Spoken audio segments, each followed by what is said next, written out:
live with Sucs For You in Houston, Texas, and I spotted mealybugs already on this guy right here. And I've sprayed it with neem oil, but we're going to go ahead and unpot it so I can get in there and get a better look. And all of these beautiful rosettes are way too special. There's even some rare stuff in there. So we are not going to take this lightly. We are going to treat it thoroughly, rinse it, keep an eye out, and then probably treat it again. And to be extra safe, I am going to take this one out of the pot. So let's do that for now, and then we'll have a closer look at some of the other ones. Make sure they're clear. Didn't see any on them, but not today, mealybugs, not today. So it'll be easier if I just move these little guys out of the way. I believe this is the Echeveria Zaragoza. I'll just put it right here for now. Hang loose. And that's going to give me access to this one. And again, I don't know the name. It may come to me. But it's just so green and vague. What is this green rosette? How many times have we asked that question? Alright. Here.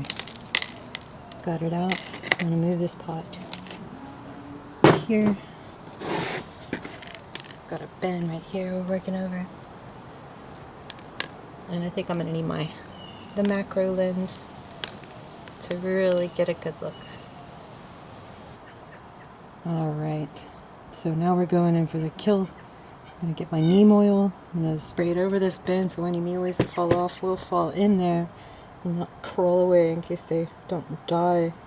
They usually do not die on contact. They take time in contact with whatever you're treating them with. So keep that in mind. In fact, I'm not going to repot this today because you just never know. They're sneaky and they're tiny, and I'm just going to be watching it very closely. So keep it quarantined away from the others, and hope we get them all the first time, but sometimes that's not possible. Just be sure to shake it up well and then start squirting.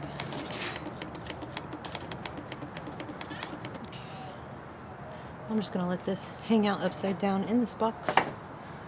Move that aside. Just have a good look down in here.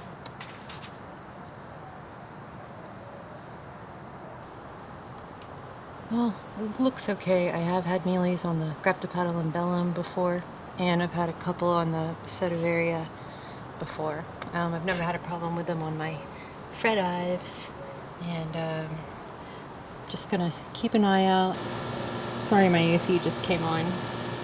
Story of my life. There's always some kind of background noise. And I had a good look at these guys, and I think they're gonna be okay.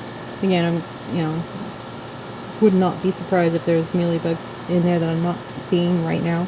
But I'll be keeping an eye out, and I am gonna go ahead and treat them and rinse them just once, and then I'm going to leave this guy out of the pot so I can really look all up in there. I think we're going to be okay. So let's go give them a rinse.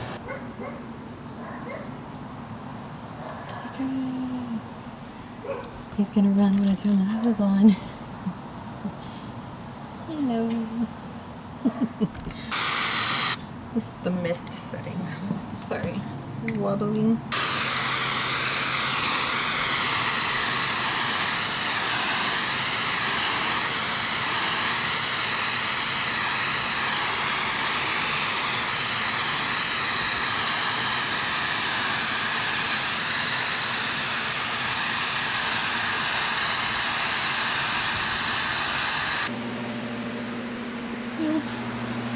Make sure these get nice and dry.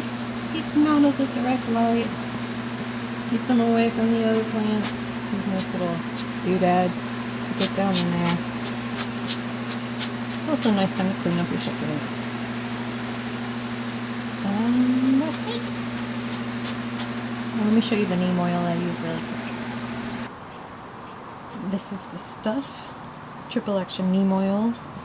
I use about an ounce per gallon, and it's got 8 ounces in this container. About $10 from Home Depot. It's got a couple other uses, a few other uses for application, whether it's powdery mildew, spider mites, aphids. I've used it for black sooty mold before. You do want to be careful that if you do have pollinators around, try to keep this stuff away from them. Supposedly it's somewhat eco-friendly and bee-friendly, but just to be safe, if something's flowering nearby, maybe move the plants that you're about to treat, just keep that in mind. So it's been about half an hour and I've rinsed it off, but look, can you see that right there? Right there. That is a mealybug, and I can't tell if it's dead or alive. It's yellow, and now it is definitely dead. But I'm going to go through and look, make sure all the little, even if they're dead or partially dead, I don't want them remaining on the plant. I want to be sure they're gone. Look, let's see. Down in there. So, it's not moving. What is the shower? Just hose it.